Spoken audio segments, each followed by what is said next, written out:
wanted to do good. Okay, so we're picking up in the middle of where we stopped last week on Moses. And I know I went over this, but just so you can see Moses, he was born about 1566 in Egypt. His death was about 1446. Burial, only God knows. We'll go over that a little bit later because he's the only person that God ever buried. If you ever, when we get to that and we study it, just to give you a little recap there, they come out of Egypt, and these people are used to worshiping the dead. That's how the pharaohs wanted it. They worshiped dead pharaohs and such like that. God didn't want these people to worship Moses since he was a great leader, a man of God. But of course, that's what Satan would want, because that would distract from the true worship of the one true God. So if Michael, the archangel, and Satan wrestle over Moses' body, guess who wins? Right. And then God himself buries Moses, just so no one can find him. Nobody can dig him up. Nobody can bury him, because the Israelites have a tendency to do that. All right. We know that by this. You remember the staff and the snake on it? Mm-hmm. Wanted to worship that too. Yeah. So they can't have anything to worship, or they'll worship it. We were talking about the Asiatics in Goshen. Asiatics doesn't mean Asia, or what we consider Asians today. This is the Semitic line. All right, that's from Sem or Shem. You'll see in historical literature. But we talked about a city of Kahun, also known as El Lahun. And the workers of the village we were talking about, it just looked like they picked up and left. They left a lot of their daily tools and such on the tables. They just, I guess, took necessities with them. And that would, again, go right along with the biblical account of when they went through the Exodus of Egypt. In this same town was the town where we had the boxes under the houses. I don't know how far I got to go back. Let me do this. I hate this thing. Every time I touch it, it's supposed to work when I do this, y'all. Well, okay, there we go. Sorry. It doesn't work when you want it to. Okay, this is the box. These were the boxes that were found up under the houses that had the, the skeletons of children in them, which again go along with the story of in the book of Exodus, where Pharaoh wanted all of the male children killed. Again, this is near the Fayum Oasis, where the Joseph Canal is. We've already went over that as well. So let me get back to where I was. And we're picking up where we left off, really. And we're talking about, I just went over that, all of the reasons that this area matches up with the Goshen area where Joseph would have lived. This is around the same area where that house was, that Israel houses, and the house that had the 12 pillars and the 12 tombs with the statue in there that they believe is Joseph. Now, this right here is an orthographic map. This shows you the Semite or Asiatic people. This is where they are considered from in history. Again, we think of Asia today as the Asian people like China and such like that. But historically, this is called the Asiatics or Shemites, Semites. They're all one and the same. We would even say probably the birth of the Jewish people from there, the Abrahamic line. Okay, so we went over the two scenarios of the two possible pharaohs that match up to when Moses was in Egypt, right? And I asked y'all if y'all had ever seen the old movie, and in the old movie they call him Ramses. And I showed you in scripture it doesn't say that. Ramses was a city. It wasn't the pharaoh of the day. And I told you my opinion was more towards this Thutmose, Hatshepsut, Thutmose III. And y'all know Thutmose III as King Tut. Right, okay. So in some of the records, I wanted to show you what they say. So, of course, that's King Tut. He's probably the figurehead of Egyptology or whatnot. So, records of Thutmose I, Hatshepsut, and Thutmose III also prove Asiatics were in the land. If you start researching, you're gonna hear all kinds of things. People are gonna say, "Oh, there's not proof that the Hebrews were in the land at all. There's no proof of an Exodus." especially to the degree of over 2 million people coming out. That's a lot of people. All right, so Thutmose the First reference the people of the marshes. Where's the marsh at? Up in that fertile area of Goshen. All right. He says, he who smites the Nubians and overthrows the Asiatics from the marshes of Kaba near Heliopolis to Elephantine, the sand dwellers bore their tribute like that made from the south, which is Ethiopia, and that of the north, the Asiatics or Hebrews. He's referencing two people groups. One's of the south, one's of the north. Why would he put another people group in the north if they're all Egyptians? You get what I'm saying? All right, I've already showed y'all the petroglyphs or pictures of inside the tombs where you have brick makers, where they look different, where they have different clothing, different hair, so you can separate them out from the Nubians. You know, those were one of the people groups as well. It says early Egyptian records also record the city of Avarish. We went over that last week, where Avarish is talking about. That is the place where the house was, the specific place. But all of these are all near each other. You know, they're store cities. This is where the bricks are being made and everything else. But this Avarish is very important as well. He says that the city of Avarish was the city of shepherd kings. Shepherd kings, Asiatics. The interesting inscription has been found from Queen Hatshepsut mentioning the rebuilding of the temple in Avaris. The inscription reads, the boundary of those who are herdsmen dwelling in the midst of the Nile Delta. In the city of Avaris, foreigners, the shepherd people, are in the midst of them, therefore overthrowing our fathers' rule. Their posterity did not acknowledge Re or Ra. They were blind to my father's divine commands. Does that sound like it goes along with scripture? All right. Thutmose III, which is King Tut, he wrote in reference to his God.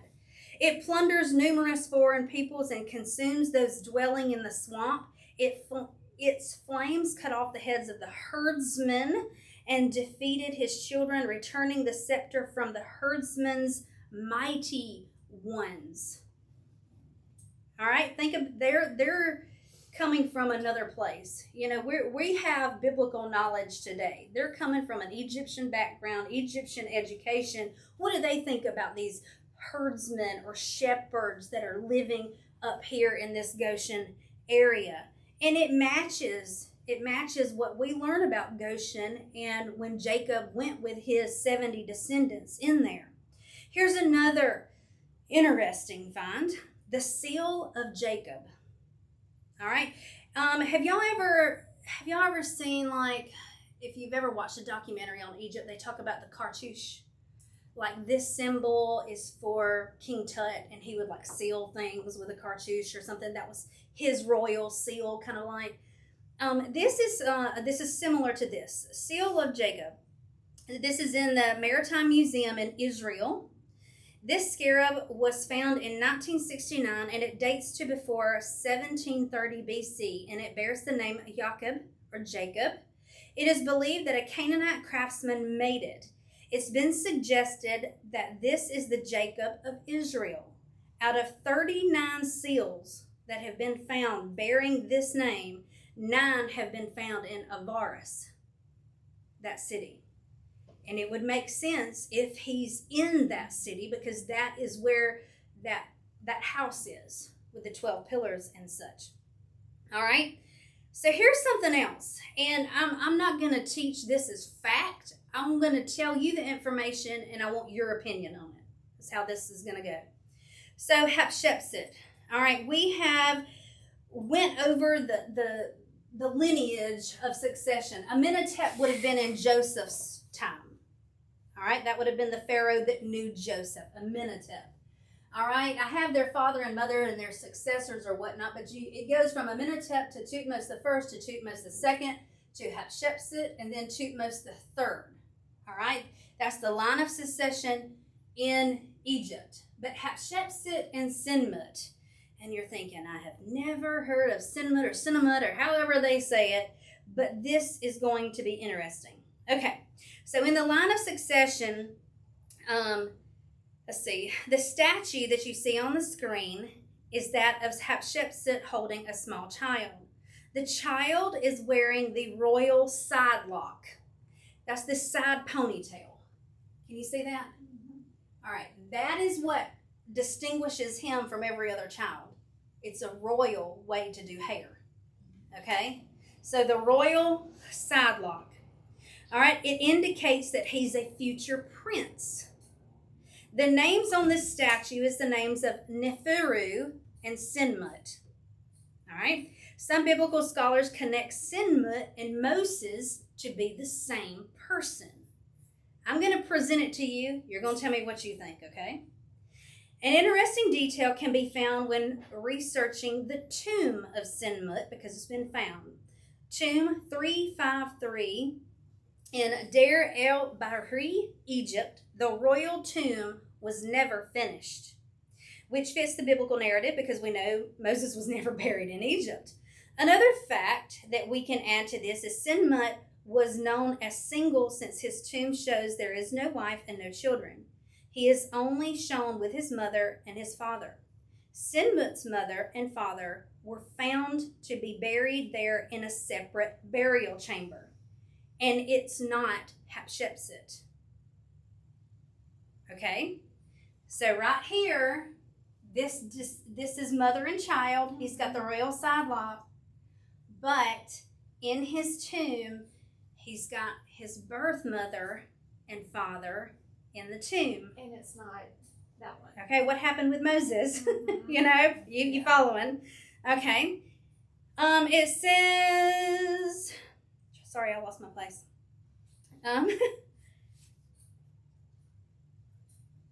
Sorry. This thing, every time I touch it, it goes back down. Another fact that we can ask is Sinmut's mother and father were found buried in that separate burial chamber. When we now examine a few scriptures along with historical evidence that gives us more detail about the young Moses, the evidence will follow scenario 1, which is what I have up here of the pharaohs that's coming down. With all of the discoveries within the ancient sands, we could find proof of Moses as a prince of Egypt. Is this him? One person, a man named Sinmut, seems to be a possible fit. Okay? Here is facts about Sinmut. Sinmut is presented as a prince on the lap of Hatshepsut. That was the statue that you just saw. He was in charge of building Hatshepsut's tomb. All right? TT 7:1 was a tomb chapel for Sinmut. Tomb TT 353 was started to entomb Sinmut. The tomb construction stopped abruptly. Tomb TT 353 was later deliberately destroyed along with Hatshepsut's memorials. Just like they were carving off the face of Joseph, they're carving her. They're trying to erase her from their histories as well. Sinmut was single. Now here's the interesting part. The birth father and mother, their mummies were found in a separate chamber, one of modest burial, one looking like a royal burial. They know their names as Ramos and Hatnefer.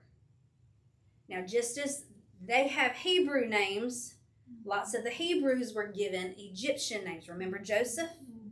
All right, so there's another possibility that's in there that they have these names instead of the ones that we find in the Bible. Just putting that out there.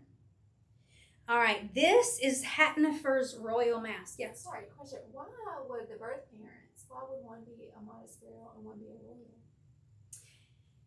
Maybe one died when he was younger and he didn't have anything to do with it.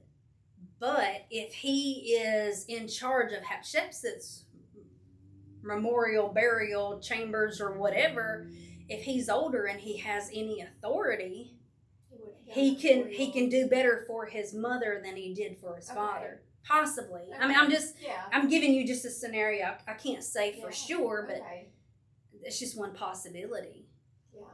Well, when you were talking about they were trying to do away with the heritage, isn't that like today? I was gonna say, I didn't know they were doing that back then. I We're did, just yeah. doing that today. They don't want our history to be remembered, and all the statues they're tearing down. That's what come to mind when you Yeah. said that. If you don't know your past, you're doomed to repeat it. History repeats itself. Yeah, you're right. You're right. But all of this, when you study this, Ramos and Hatnefer are listed as the parents of Sinbad, yet he's on Hatshepsut's lap as her son. But it's not her birth child. But it's not her birth child, right? And that's what kind of fits along with this biblical narrative. Sure. That's why we're paying attention to this one. A lot of scholars, they do believe that this is a huge possibility. Some go so far as to say, yes, this is him. Some say, well, it's a possibility. I'm going to be in the possibility camp. I'm not ever going to stand up here and say, yes, this is definitely Moses. I'm not going to do that. Because he probably wasn't the only one adopted. Well, yeah, I mean, But, especially in that time when they're throwing Yeah. babies in the river. Right. But I want you to think through it yourself, and you come to your own opinion about it. But they're not talking about his burial. It's just his mom, the woman who raised him. Right. So on this one is her royal mask. On here, I know it's kind of hard to see, but here's a figure, and then there's a figure over here. So the panel in the false door of Sinmut, showing Sinmut in the middle of in front of his mother Hatnefer, in front of him, and his father Ramos behind him.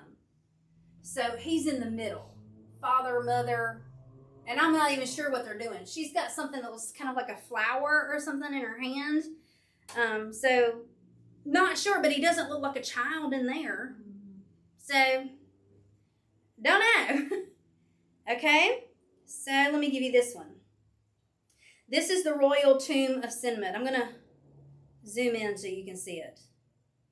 Although Sinmut's mummy was not found within his tomb, his parents Ramos and Hatnefer's mummies were found. Sinmut's mummy has never been found, which would fit with the biblical accounts, because he left. And who buried Moses? Right. Now, this looks like something complicated, doesn't it? Yeah? Do you want to see what he built for Hatshepsut? Keep in mind, And that's his adopted mother. Keep in mind, he has the best education of the day. Not a biblical education, but the best worldly education in Egypt. That is for Hatshepsut. He was Hatshepsut's royal architect and vizier. Now, we talked about that term vizier when we talked about Joseph. Joseph was second in command. He could make decisions because he had, the authority like the Pharaoh. Remember, he got the ring and everything. If, let's say, Ramos died before he became vizier, he might have had a more, I want to say, lowly burial. But once he had, this position of vizier, he could have given his mother, a different kind of burial. I mean, that is a solid gold mask is pretty royal. But this is amazing in architecture. That was her mask. It sure was ugly. Not everybody's good at art. Yeah. You see King Tut's mask. They do. They're ugly. And when you see that King Tut's mask, Yeah. you're thinking, wow, that was some craftsmanship. But not everybody's a good craftsman on certain things. Okay, so, this is impressive.